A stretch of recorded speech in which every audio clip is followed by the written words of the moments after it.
welcome to today's video. It is Wednesday, the 10th of May.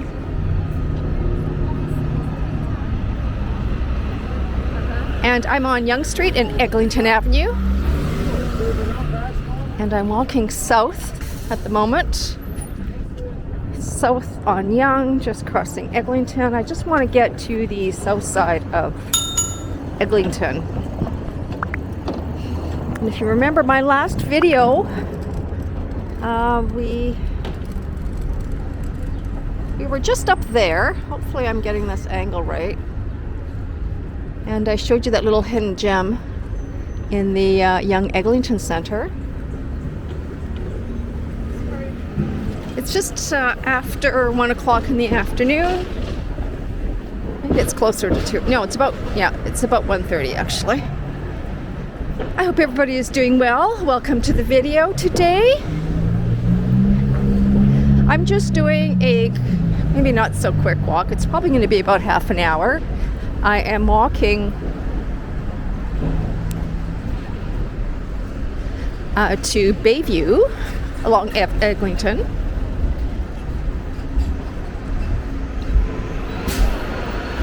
Now I've taken you down this route before when I did the crosstown, the Eglinton crosstown, way back at the beginning of my channel. So that would have been probably around 2 years ago. We walked, I'm pretty sure, we walked this path. I can't remember whether I was on this side of the street, which is the south side of Eglinton, or if I was on the north side of Eglinton, right where the camera is angling. But Eglinton is always action-packed now because of all the construction that's occurring. And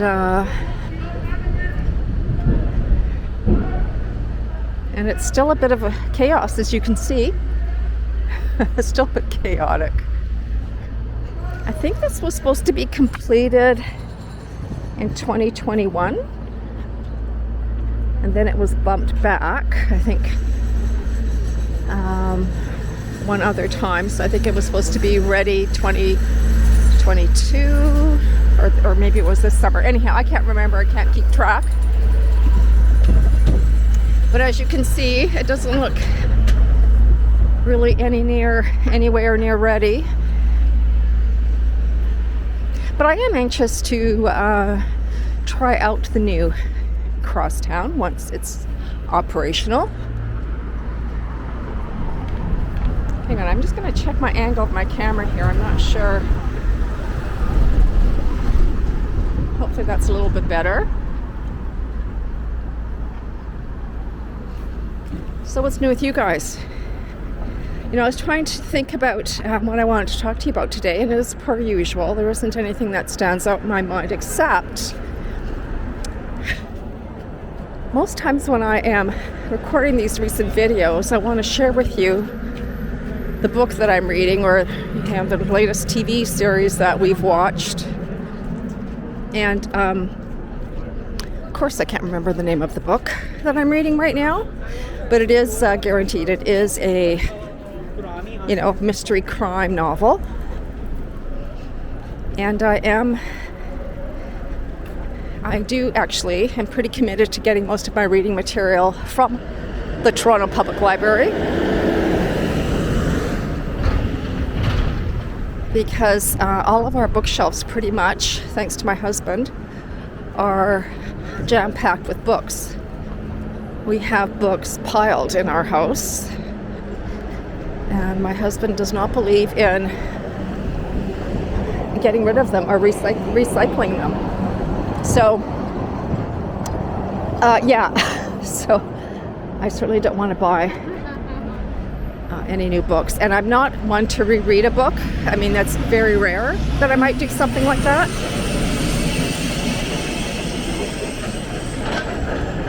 And if I do decide to read a book again, I will get it from the library. I remember the last book I read, not the current one, but the last one I read, I was quite curious about it. It was Prince Harry's book called Spare. And that was interesting, actually. I made a lot of assumptions that the royal family, things came a lot easier to them as far as what to do when, and a lot of protection and of each other and the reputation of each other. And that does not seem at all the case, according to the book. So as far as looking out for each other and as far as, what the public thinks and publicity in general, it isn't necessarily, they don't necessarily look out for each other, I guess. That's the best way to explain it. And I think that if you follow any of the media following Meghan Markle, and everybody seems to be bashing her, the royal family or the communications department, whomever that looks after the royals, didn't seem to be doing a lot of helping out in that scenario. Anyhow, that was interesting. That was enlightening to me. But otherwise, I read mostly true crime or crime mystery novels. And occasionally I will read autobiographies or biographies. Okay. And then we are also watching Succession. Talk about dysfunctional families. Unbelievably dysfunctional. And, there's always some truth. There's something that can be depicted in real life in some families as far as, being dysfunctional. There's, I think, probably an element of that. There's not every family is perfect, but Succession, if you haven't seen it, it's quite bizarre. So for those of you who aren't in the know, I'm not going to give anything away, but it's about a very wealthy family, father and 4 siblings, or 4 of his children rather, and all the backstabbing that goes on, and the language that is used, and the disrespect. It's yeah, it's almost hard to believe. But anyhow, it's interesting to watch. I think this is the final season. I think there was 3 seasons, and this is the final season. And I think we're up to date. I think they come out once a week on, I don't know if it's Netflix or what it is, but anyhow, so we're watching that. What else? Oh, yes. So I'm sure everybody remembers it's either 1987 or 1988 movie with Michael Douglas and Glenn Close, Fatal Attraction, which was one of my all-time favorite movies. Like, so well done. I absolutely love both of those actors. All the actors in the film were great, and it was action-packed. And anyhow, so they have made a new Fatal Attraction. I think it's on Netflix, or again, I'm sorry, I don't know if it's Amazon or where it is, but now we're at Mount Pleasant. That's just looking westbound on Eglinton, Mount Pleasant. Let's cross the street and let's walk on the north side of Eglinton. Let's see, that can take us down to Bayview. Anyhow, so this Fatal Attraction, a lot of very, very similar components. It's not a movie, it's a series. And I think there are 6 episodes.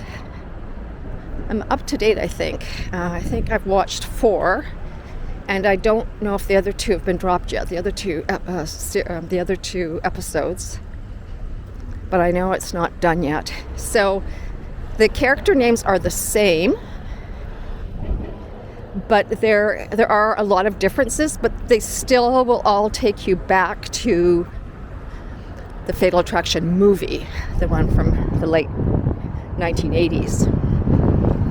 So that's really juicy. So when that came, I read about it, I think in the Globe and Mail, that was happening. I probably otherwise would not have realized it, that it existed, but it was released like just recently, and I think there are 2 episodes left to watch that I don't think, they have not come through yet, so I think they come out once a week. So it's quite juicy. And so far, if I'm to compare it against the actual movie, I still like the movie better. Maybe because I know the actors. I don't personally know them, but I know them. They've been around forever, and I just seem to relate to them because they've been around forever, and I know, I've seen several of their shows independent of that particular movie. But the actors that are playing in the series, the most recent series, I don't know them. I don't recognize their names. I don't think I've ever seen them before. They're probably in their, except for, I was about to say they're probably in their early 40s, but there is actually, I'm lying. There is one actor who plays the wife, Amanda Peet. I think most people might know her. She's been around for a while, and she's quite good. Yeah, so I recognize her, but the husband, like Michael Douglas's character, the husband, I don't know him, and the one who plays Glenn Close's character, I don't know her either. So anyhow, yeah, and it has a slightly different twist than the movie. So it's, I'm intrigued by it. So I'm waiting for those other episodes to drop so I can watch those.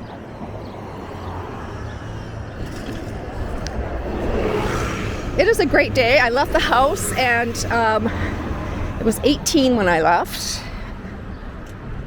So I guess more condos happening. So as I was leaving my house today, walking down my street, I noticed another house further up the road from my house being totally demolished.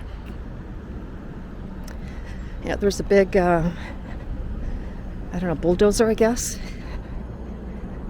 Yeah, so I think the front is totally, it's all gutted right now. There's just the back shell, like the back wall, the back brick wall that is currently standing right now. So it'll be interesting to see what is erected there. It was, I think it's been vacant for a while, and, quite neglected. So when houses are vacant and not looked after, things look pretty grimy. So it looks like they're going to do a new build there.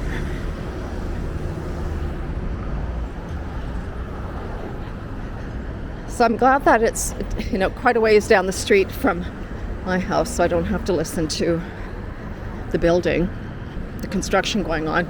We did, on both sides of us, to the north of us and to the south of us, each of those houses, since we've been living there, have been torn down and rebuilt. And we did a major renovation. It'll be 3 years, actually, this summer that it was completed. So what I mean is 3 years ago it was completed. Took forever. And we were living upstairs in our house. Reminded me of, school days when you're living in residence or dumpy little apartments. They're cramped, packed. And, so as I said to David, it's like we're college kids again. Anyway, so yeah, we lived while the construction was going on. I was already retired at that point. David, and this is pre-COVID.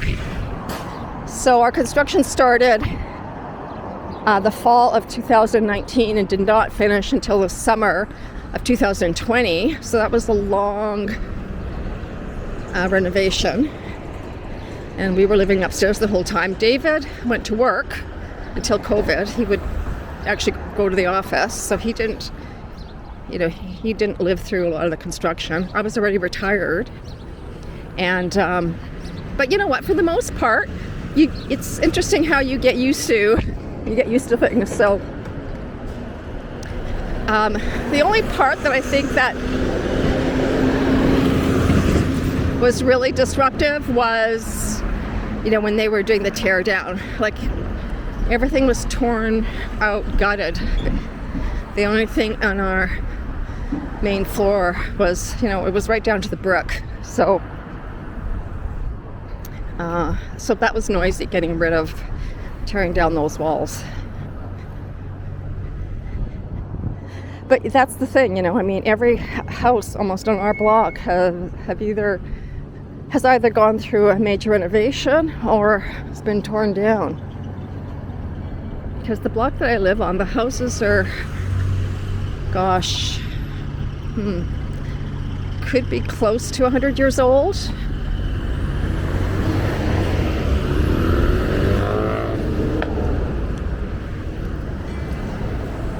So our house before the renovation, there were a lot of rooms, it seemed, small rooms. There was a living room, there was a dining room, and back in the day, dining rooms, having a dining room onto itself was a thing. But nowadays, that's less of a thing, having a separate dining room. It's because usually it's used for more formal occasions, I guess, or special occasions, I guess that's a better word. And if you wait for those special occasions, they only happen a few times a year. Christmas and Easter and, maybe a birthday party or a special event or function. So, it's not going to happen that often. If you save those dining rooms for just those few occasions, it's kind of not worth it. When I was growing up, we had a dining room, and that's when we used it pretty much, was only for, those special occasions. Otherwise, we were eating at the kitchen table.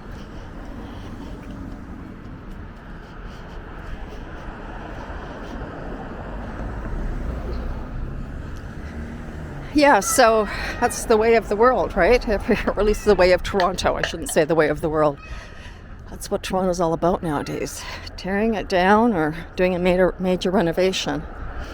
And it's in a way it's understandable, certainly from a residential standpoint, because now, even though we have the same square footage, it's just a lot more open, so it's a lot bigger and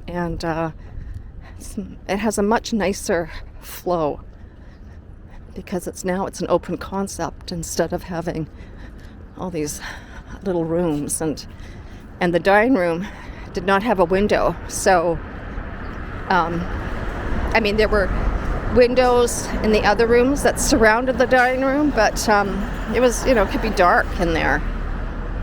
Anyway, that's what's happening on our street. Another house coming down and a big new build in its place.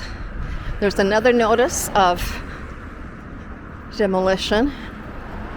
And, because look at the camera's not going to be able to pick it up, but the notice has a picture or a rendering of a building that will go there, which is probably maybe 8 to 10 stories.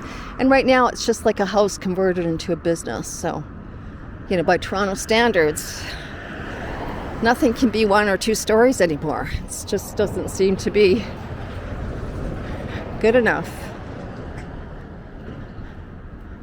Especially on busy streets like this. I think these houses across the street that you can see, I think it's just a matter of time before they all come down too. It could be part of that notice. It could be that whole section that might be coming down.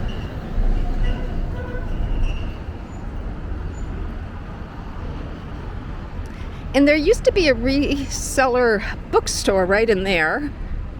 And it's been vacant for like a very long time. Yeah, it used to be a book reseller in here. But it looks quite vacant.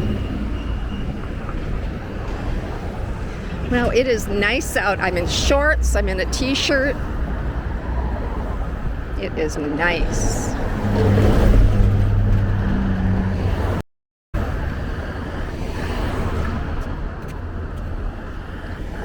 So let me know what you guys have been watching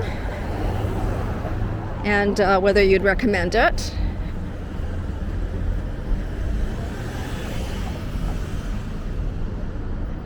So now I want to take you down to the corner of Bayview and Eglinton, because forever this was all blocked off as the new crosstown station was being dug out and erected.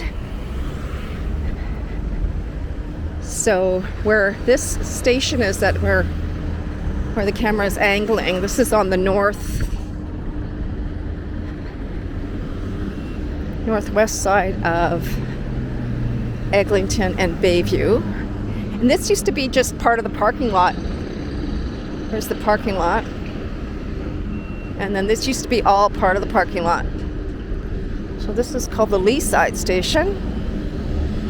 I probably, when I did that crosstown walk, probably would have showed you this corner, but of course there would have been nothing there 2 years ago except for, you know, scaffolding and temporarily erected walls to prevent anybody going in.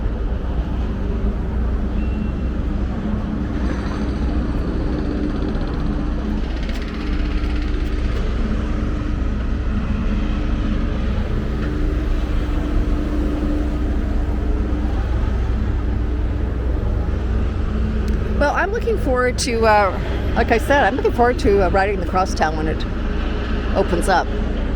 And then across the street there, where the camera is angling, that's on the southeast corner of Bayview and Eglinton.